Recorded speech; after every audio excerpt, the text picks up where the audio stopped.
Hello students, मेरा नाम अंशुल। स्वागत है आपका मेरे यूट्यूब चैनल और आज के एक नए लेक्चर के अंदर, जिसके अंदर हम पढ़ने वाले हैं मेटल एंड नॉन मेटल्स। ये इसका वन शॉट लेक्चर होगा, जिसके अंदर हम सारे के सारे जितने भी एनसीईआरटी के टॉपिक्स होंगे वो कवर कर देंगे। ठीक है, तो चलो शुरू करते हैं अपना chapter metal and non metals. तो सबसे पहले चैप्टर का नाम क्या है, उसका मतलब भी समझ लेंगे।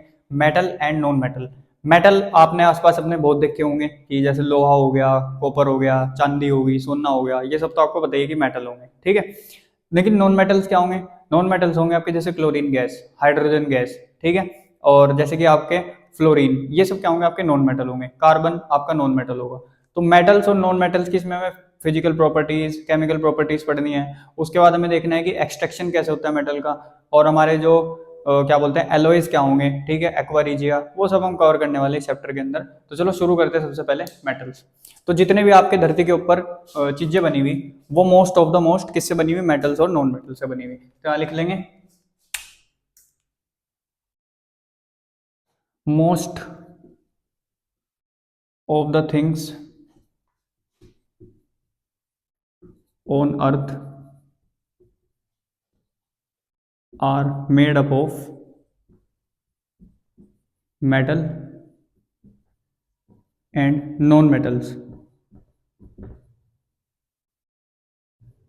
ठीक है, मेटल्स के कुछ एग्जांपल ले लेंगे, जैसे आयरन, Fe हो गया, कॉपर हो गया, जैसे हमारे वायर्स अगर में उसकी, सिल्वर, गोल्ड, प्लेटिनम, ये सब हम किस में यूज करते हैं? अपना नॉर्मल डेली यूज के अंदर इनकी ज्वेलरी वगैरह मिल जाएंगी, या आपके वायर्स के अंदर मिल जाएगा। लोहा तो हर जगह है ही है। ठीक, नॉन मेटल,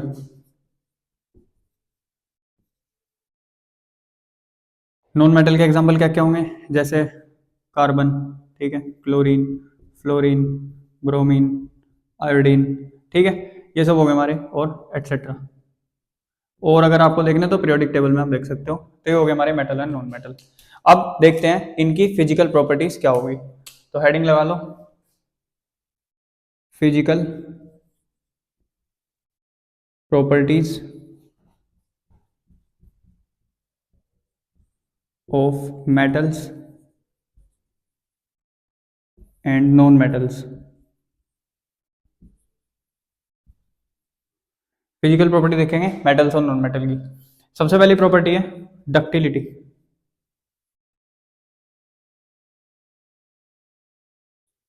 डक्टिलिटी की प्रॉपर्टी क्या है? जितने भी आपके मेटल्स होंगे वो सब के सब डक्टिलिटी की प्रॉपर्टी शो करेंगे, लेकिन जितने आपके नॉन मेटल होंगे वो आपकी डक्टिलिटी की जो प्रॉपर्टी होगी वो शो नहीं करेंगे। डक्टिलिटी क्या है? आप किसी भी मेटल को बीट, मतलब उसे छेद पीट के हथौड़े से कैसे करके उसे अगर वायर के अंदर कन्वर्ट कर दोगे, अगर वो वायर के अंदर कन्वर्ट हो गया तो इसका मतलब क्या है? वो डक्टाइल है। और नॉन मेटल जनरली हमारे क्या होंगे? वायर के अंदर कन्वर्ट नहीं होंगे, तो वो क्या होंगे? हमारे नॉन डक्टाइल। तो यहाँ लिख लेंगे metals are ductile and non-metals are not ductile। ठीक है, डक्टाइल का मतलब क्या है? The metals can be converted into wires but non-metals not। ठीक है, मेटल्स को हम वायर के अंदर कन्वर्ट कर सकते हैं और उसे हम नहीं कर सकते।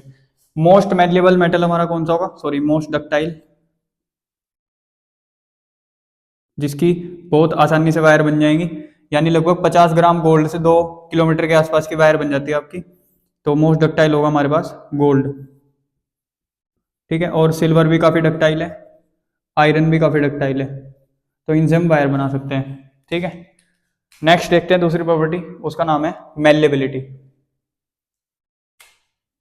मेलेबिलिटी,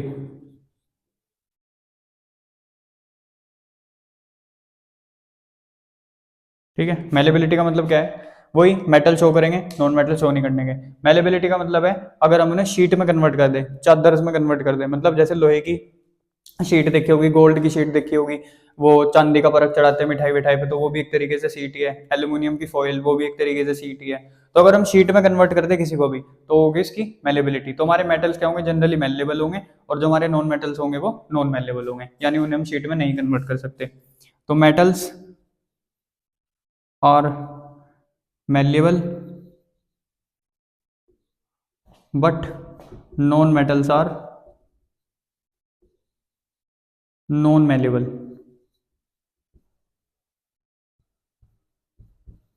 ठीक है, मतलब क्या है इसका, कि metals can be converted into sheets. ठीक है, नॉन मेटल होने के नहीं। सबसे मोस्ट मेलेबल मेटल कौन सा है, मोस्ट मेलेबल मेटल जो आसानी से शीट में कन्वर्ट हो जाएगा, इज गोल्ड। ये भी गोल्ड ही है। ठीक, तो फटाफट ये नोट करो, फिर बढ़ते हैं अगली प्रॉपर्टी की तरफ। नेक्स्ट प्रॉपर्टी है सोनोरिटी। सोनोरिटी, सोनोरिटी मतलब जितने भी आपके मेटल्स होंगे सब सोनोरस होंगे, और जो आपके नॉन मेटल होंगे वो नॉन सोनोरस होंगे। सोनोरिटी मतलब आवाज करना। तो जब भी आप किसी मेटल को बीट करोगे हथौड़े से, या फिर उसे कहीं अगर घेर दोगे, तो उसके अंदर से आवाज क्रिएट होगी। कोई हमारे बर्तन वर्तन गिर जाते हैं एल्यूमिनियम या फिर स्टील के वगैरह वगैरह के, स्टील तो एलो है आपका, आयरन के या फिर एल्यूमिनियम के बर्तन गिर जाएंगे अगर धरती पे, तो बहुत तेज आवाज करते हैं। ठीक, तो जितने भी मेटल होंगे वो सबके सब आपके क्या क्रिएट करेंगे, साउंड क्रिएट करेंगे। लेकिन नॉन मेटल दूसरी तरफ कोई साउंड क्रिएट नहीं करेंगे। क्या लिख लेंगे, metals are sonorous but non-metals are non-sonorous। ठीक है, मेटल सोनोरस होंगे लेकिन नॉन मेटल सोनोरस नहीं होंगे। मतलब क्या है इसका, कि metals on beating produce sound. ठीक है, तो मेटल्स आपके साउंड क्रिएट करते हैं। तो आपके जो मंदिर में घंटे वंटे लगे रहते हैं उसके अंदर भी मेटल्स यूज होते हैं। ठीक, कॉपर वगैरह के हो गए, और एक ब्रास है वो तो एलो है खैर, लेकिन उसके अंदर भी दो मेटल यूज हो रहे हैं। ठीक, साउंड प्रोड्यूस कराने के लिए। नेक्स्ट है डेंसिटी। डेंसिटी मतलब भार, वेट नहीं, भार, कितने वॉल्यूम है उसका, कितना वजन है, उसे बोल देंगे हम डेंसिटी। फॉर्मूला पढ़ा होगा आपने, density equal to mass upon volume, वो अभी यहाँ काम का नहीं। तो डेंसिटी समझो, डेंसिटी मतलब एक तरीके से हैवी कौन है ज्यादा। तो एक तरीके से हमारे जो मेटल्स हैं वो जनरली किससे, नॉन मेटल से हैवी रहेंगे। तो metals are generally denser than non metals. ठीक है, लेकिन इसकी एक एक्सेप्शन है, जो हमारा डायमंड, वो एक नॉन मेटल है। Diamond being a non metal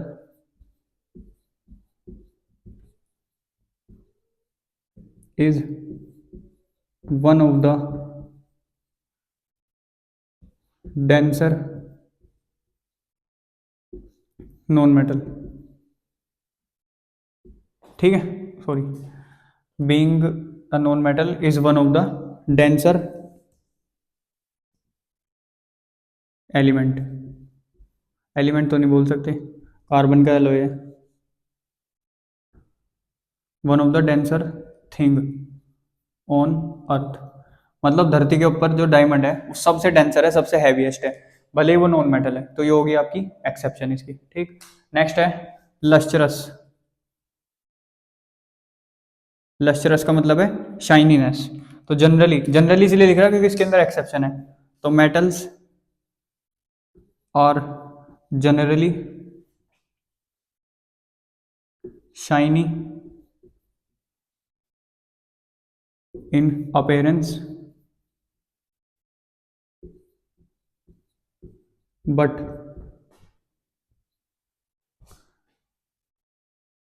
non metals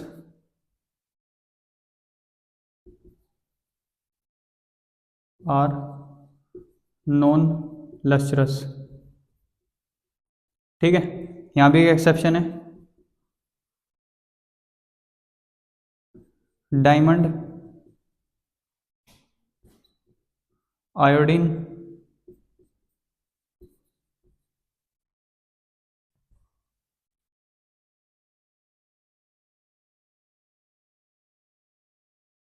bromine, being non metal are lustrous. ठीक है, ये आपकी एक्सेप्शन होगी। एक लाइन और ऐड कर सकते हैं इसमें, metals can B polished easily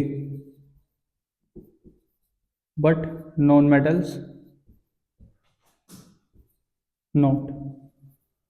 तो जैसे आपका लोहा हो गया या फिर सोना चांदी जो भी हो गया, अगर हम उन्हें पॉलिश कर देंगे तो एक तरीके से वो चमक जाएंगे, शाइनी हो जाएंगे, दोबारा से लस्टर हो जाएंगे। लेकिन नॉन मेटल के साथ ऐसा नहीं है। उसकी एक्सेप्शन को छोड़ दे, कौन कौन सी, आयोडीन और डायमंड और ब्रोमीन, इन्हें छोड़ के जो भी नॉन मेटल्स है उन्हें हम शाइनी नहीं बना सकते। ठीक, फटाफट नोट करो, फिर मूव करते हैं नेक्स्ट प्रॉपर्टी पे। नेक्स्ट प्रॉपर्टी देखते हैं, sixth I think, conduction of heat. ठीक है, तो इसमें तो कोई दो राय नहीं है। मेटल्स हमारे जनरली क्या होंगे, जनरली क्या, ज्यादा गुड कंडक्टर होंगे, तभी तो हम बर्तन वेसल्स वगैरह हम अपनी किसकी यूज करते हैं, मेटल्स की। तो metals are good conductor of heat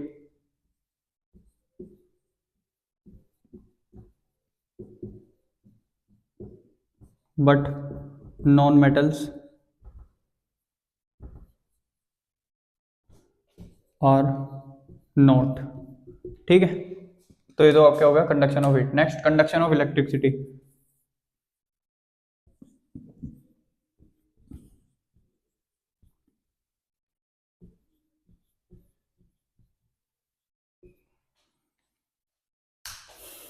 तो मेटल्स आर जनरली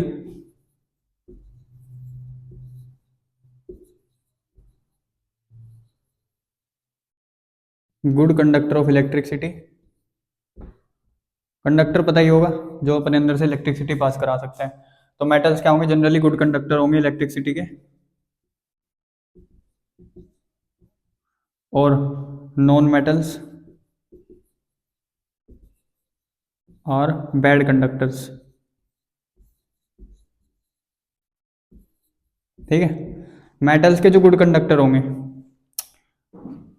मेटल्स के जो गुड कंडक्टर होंगे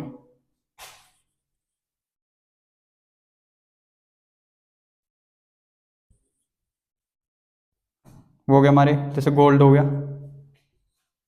Au यानी गोल्ड, सिल्वर यानी Ag, आयरन यानी Fe। तो इनके अंदर से हम इलेक्ट्रिसिटी पास करा सकते हैं अच्छे से। मेटल के अंदर एक्सेप्शन भी होगी, एक्सेप्शन जैसे आपका मरकरी हो गया Hg, वो रूम टेम्परेचर पे लिक्विड होगा। अब लिक्विड होगा रूम टेम्परेचर पे, तो वो अपने अंदर से क्या ही हीट पास करा देगा, या इलेक्ट्रिसिटी पास करा देगा, लिक्विड एट रूम टेम्परेचर। तो हीट वाले के अंदर भी लिख सकते हैं एक्सेप्शन, कंडक्शन ऑफ हीट में जो जो आपका मरकरी है वो बहुत बेकार कंडक्टर है। लेड यानी Pb, ये भी आपके बैड कंडक्टर है। एक और एक्सेप्शन है, बीइंग अ नॉन मेटल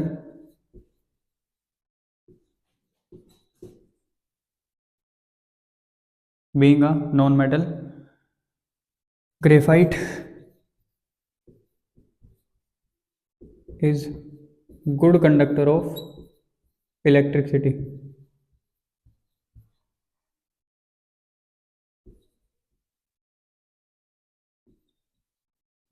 ठीक है, ग्रेफाइट आपका है भले नॉन मेटल, लेकिन वो इलेक्ट्रिसिटी का अच्छा कंडक्टर है। ठीक, फटाफट इसे नोट करो, फिर बढ़ते हैं नेक्स्ट की तरफ। नेक्स्ट प्रॉपर्टी की तरफ बढ़ते हैं, जो कि होगी हार्डनेस एंड अपीयरेंस। ठीक है, हार्ड कौन ज्यादा होगा और अपीयरेंस कैसी होगी मेटल्स और नॉन मेटल की। तो जो हमारे मेटल्स होंगे वो जनरली आपको पता ही है छूने में कैसे होंगे, हार्ड होंगे। तो metals are generally hard and silver grey in appearance. ठीक है, सिल्वर ग्रे अपीयरेंस में हो गया, अगर गोल्ड वगैरह को छोड़ दिया जाए वो थोड़ा गोल्ड गोल्ड कलर का होगा, वैसे जनरली सिल्वर ग्रे कलर के होंगे। ठीक, next non metals are generally soft and exist in different forms.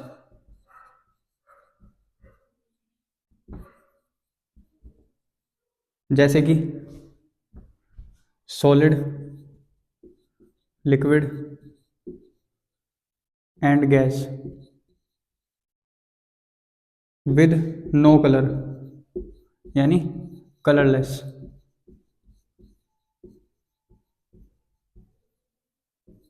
ठीक है भाई, तो ये था आपका हार्डनेस के ऊपर देख लिया हमने। नेक्स्ट देखते हैं इसके अंदर एक्सेप्शन। एक्सेप्शन, सबसे पहली एक्सेप्शन है आपकी mercury.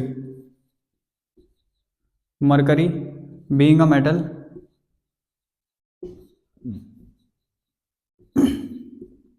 Is liquid at room temperature. तो हार्ड है ही नहीं जब रूम टेम्परेचर पे लिक्विड हो जा रहा, तो इसलिए मैंने वहाँ लिखा जनरली।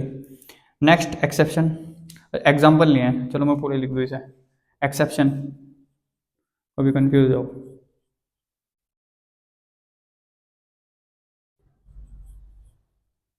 नेक्स्ट एक्सेप्शन है sodium, potassium, lithium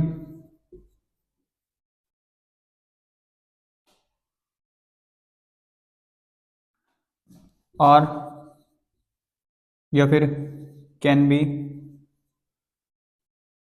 cut by a knife easily. ठीक है, तो जो आपके सोडियम पोटेशियम लिथियम हो गए हम चाकू से काट सकते हैं, आप अपनी लैब में भी जाके देख सकते हो, तो ये हार्ड नहीं होते, तो इसी वजह से एक्सेप्शन होगी।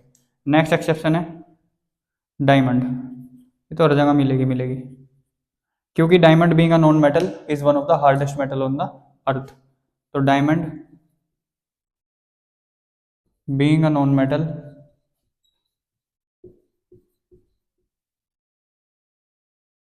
is the hardest known metal on earth। ठीक है, लो जी, ये हो गया आपकी सातवीं प्रॉपर्टी। इसके बाद एक प्रॉपर्टी और बची है, फिर करते हैं प्रॉपर्टीज अपनी खत्म। Next last property, eight ninth I think, melting and boiling point.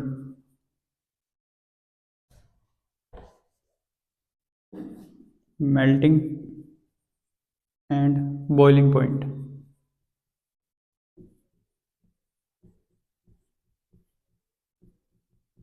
ठीक है, तो मेल्टिंग और बॉइलिंग पॉइंट, हमारे जो मेटल्स होंगे वो जनरली क्या होंगे, उनका मेल्टिंग पॉइंट हाई होगा और बॉइलिंग पॉइंट भी हाई होगा। तो generally melting and boiling point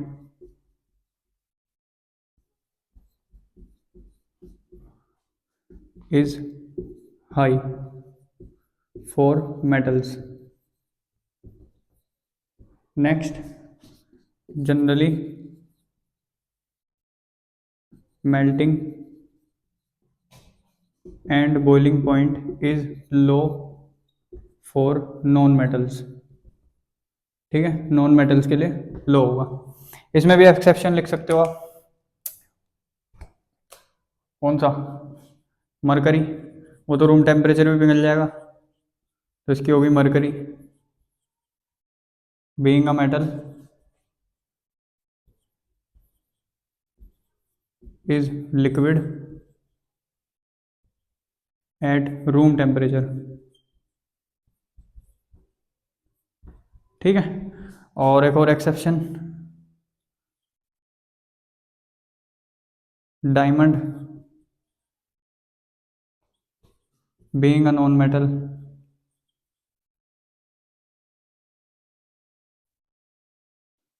have high melting and boiling point।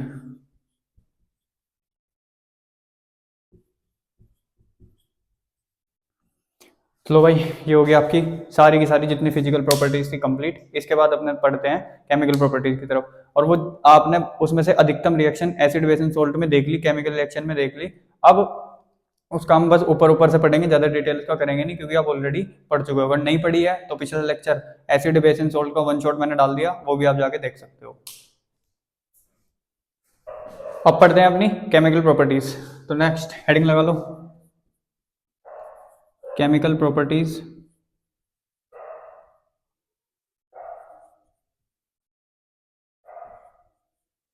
Of metal and non metals. ठीक,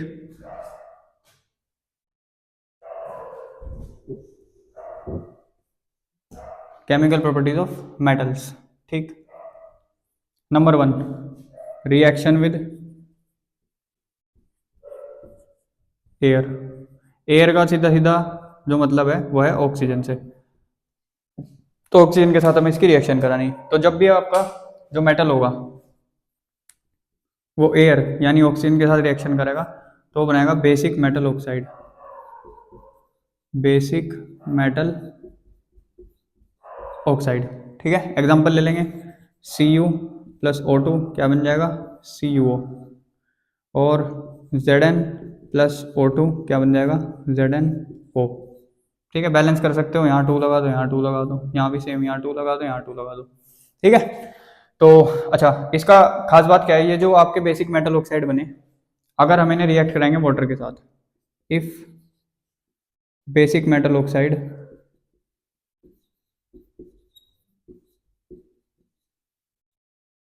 are reacted with water, they form bases। ठीक है, ध्यान रखना, जब भी हम बेसिक मेटल ऑक्साइड की रिएक्शन वाटर के साथ कराएंगे तो वो क्या बनाएगा, बेस बनाएगा। फटाफट नोट करो, फिर बढ़ते हैं नेक्स्ट प्रॉपर्टी की तरफ। नेक्स्ट देखते हैं, जहां से आपका क्वेश्चन बहुत बार पूछा गया है, what are amphoteric oxides.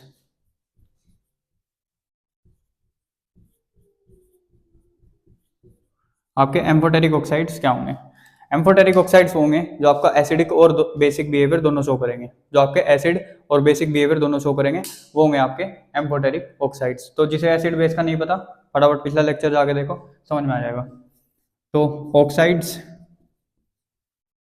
Which show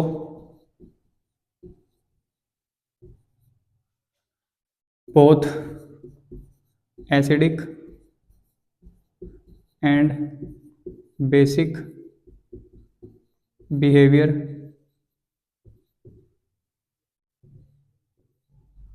are known as amphoteric oxides. यहाँ से क्वेश्चन पूछेंगे इस चैप्टर से जरूर, तो इसे याद करके जाना। ठीक, एग्जाम्पल ZnO3 सॉरी Al2O3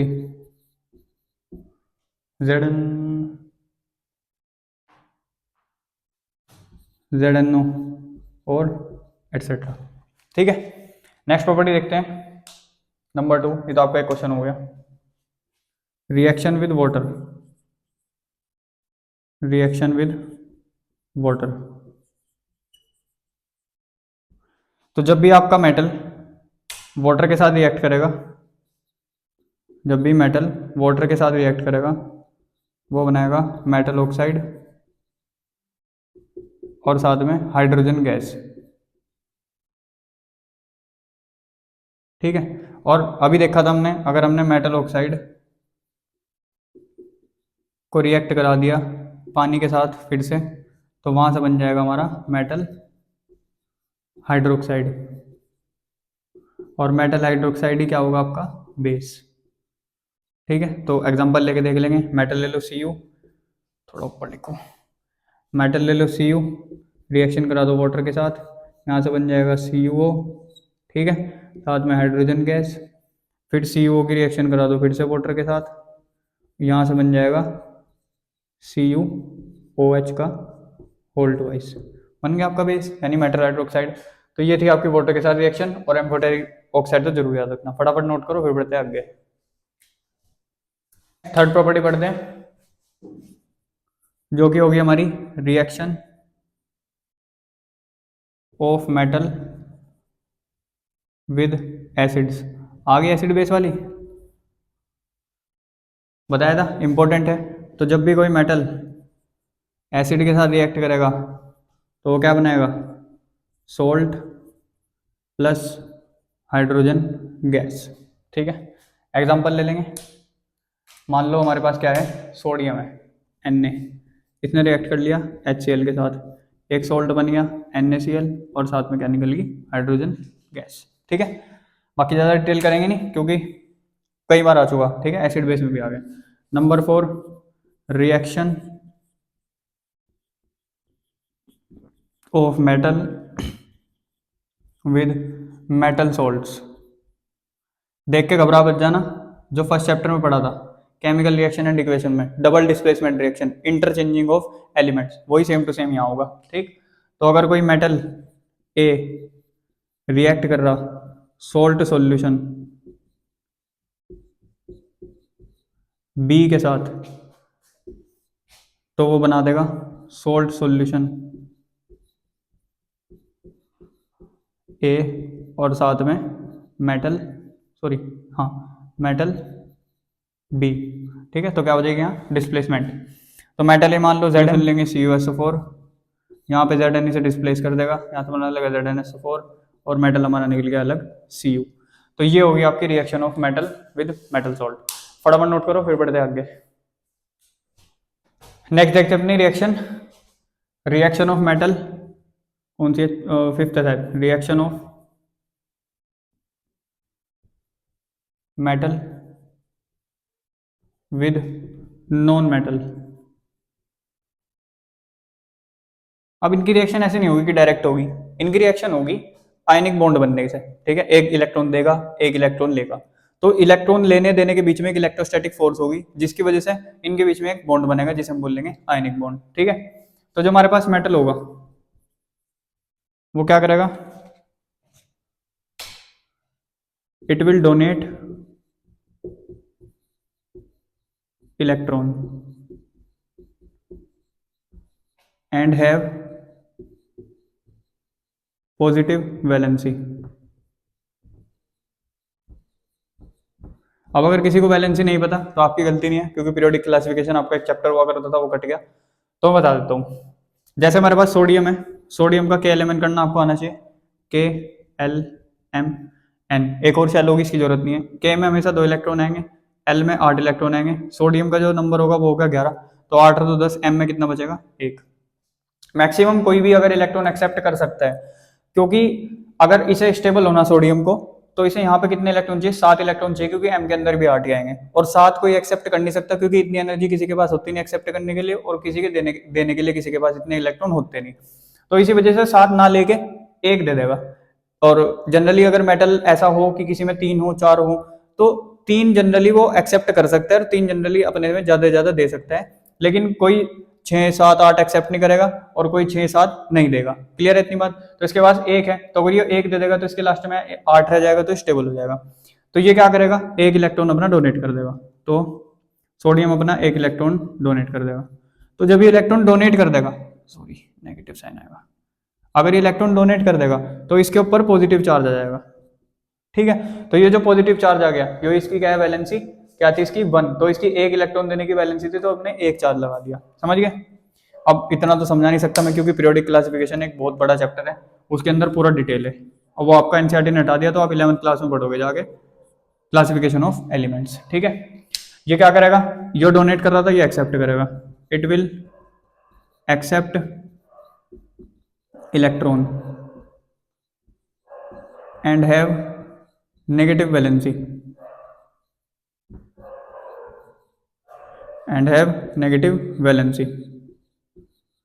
ठीक है। एग्जाम्पल ले लेंगे, क्लोरीन, इसका होगा 17, के एलिमेंट करना आ गया होगा 2, 8 और 7।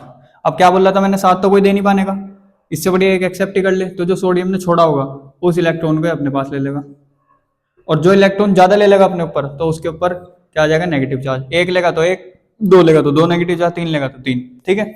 अब ये आपस में इलेक्ट्रॉन शेयर कैसे करेंगे, उसके लिए हमें पढ़ने का अब ये आपस में इलेक्ट्रॉन शेयर कैसे करेंगे उसके लिए हमें पढ़ना पड़ेगा इलेक्ट्रॉन डॉट स्ट्रक्चर, जो कि हमारा होगा लुईस डॉट स्ट्रक्चर। इसके बाद पढ़ेंगे, फटाफट इसे नोट करो। नेक्स्ट शुरू करते हैं अपना लुईस डॉट स्ट्रक्चर।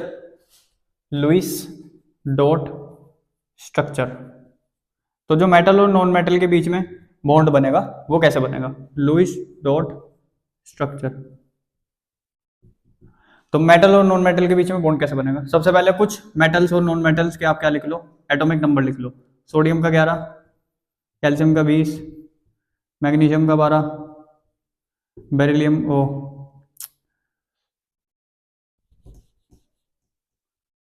क्लोरीन का 17, फ्लोरीन का 9, फ्लोरीन वैसे कम आएगा, और आपका कौन सा, ऑक्सीजन का 8, नाइट्रोजन का 7, ठीक है, सल्फर का 16, फॉस्फोरस का 15, पोटेशियम का कितना था क्या इसका, पोटेशियम का 12, magnesium 19।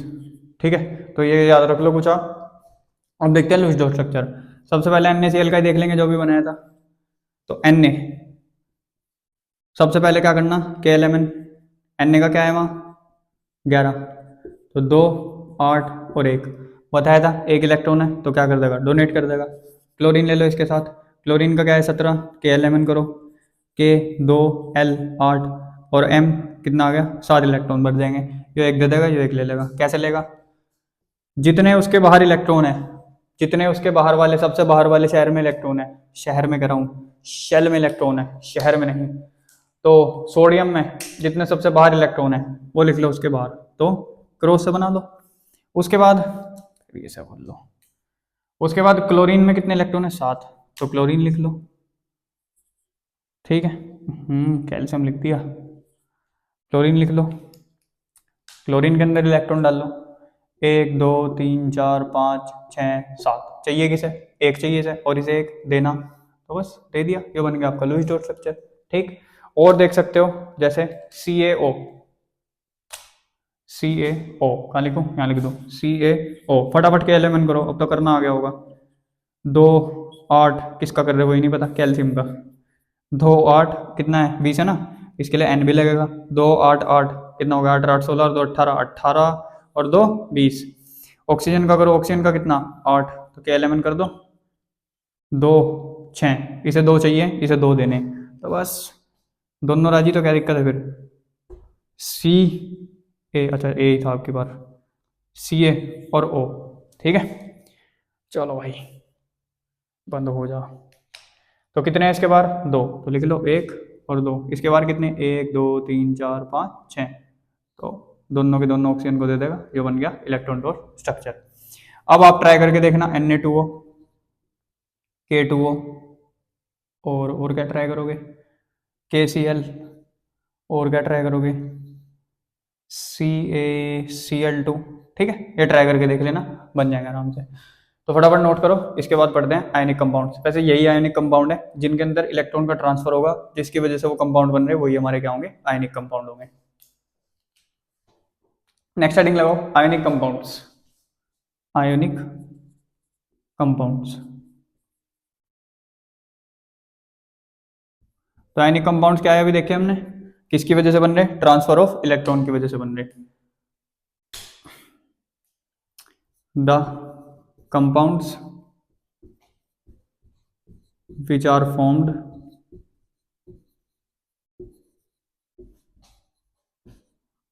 formed by transfer of electrons।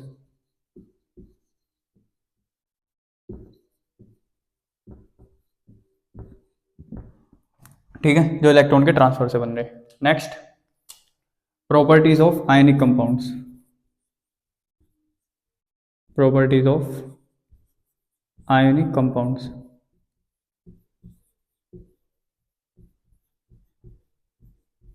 चलो सबसे पहली प्रॉपर्टी,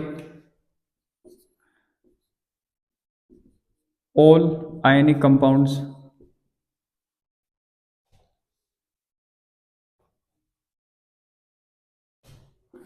generally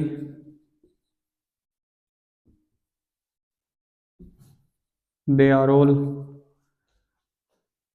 salts। तो all salts are ionic compounds, so ही लिख लेना, all salts are ionic compounds but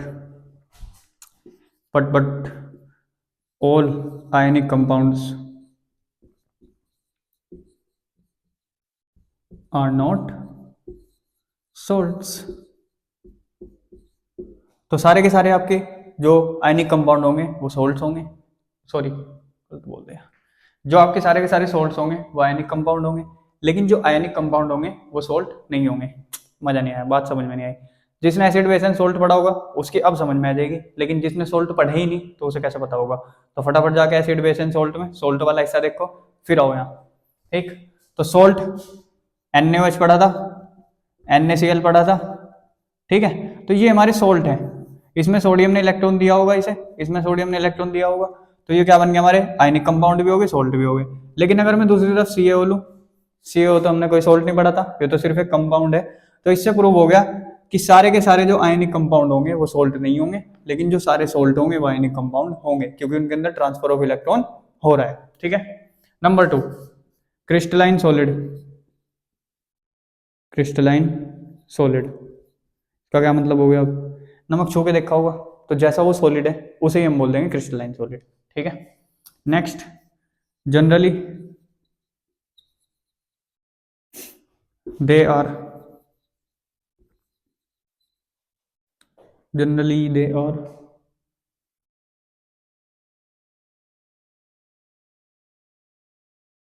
have high melting point, high melting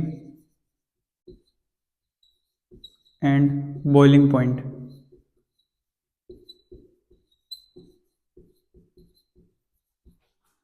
due to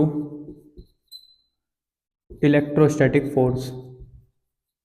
electrostatic force, अब ये कौन सी force आ गई। तो अब 11th 12th में, अब जैसे 11th बायो वो लेने वाले अपनी साइंस लेने वाले, तो हाँ साइंस साइड जो भी लेंगे आपके PCB PCM जो भी लोगे, तो फिजिक्स तो पढ़नी पड़ेगी। तो फिजिक्स में फर्दर आप आगे पढ़ोगे इलेक्ट्रोस्टैटिक फोर्स क्या होगी। थोड़ी सी मैं समझा दूं, जब सोडियम ने अपना इलेक्ट्रॉन क्लोरीन को दिया था तो इनके बीच में एक फोर्स डेवलप हो गई थी, जिसकी वजह से एक बॉन्ड बना, आयनिक बॉन्ड। अब ये जो बॉन्ड बना, ये बना हुआ एक अट्रैक्शन की वजह से, जो इन दोनों के बीच में चार्जेस की वजह से। तो इसके अंदर जो फोर्स होगी वो होगी इलेक्ट्रोस्टैटिक फोर्स। और ये इलेक्ट्रोस्टैटिक फोर्स इतनी ज्यादा हार्ड होगी, मतलब इतनी स्ट्रॉन्ग होगी कि इसके ऊपर हमें थोड़े मेल्ट, मतलब हीट इसे ज्यादा करना पड़ेगा बॉईल करने के लिए या फिर मेल्ट करने के लिए। तो इसी वजह से मेल्टिंग और बॉइलिंग पॉइंट ज्यादा होंगे इन कंपाउंड्स के, आयनिक कंपाउंड्स के। जल्दी से पिघलेंगे नहीं, जल्दी से उबलेंगे नहीं। ठीक है। नेक्स्ट लिखेंगे, they are bad conductor of electricity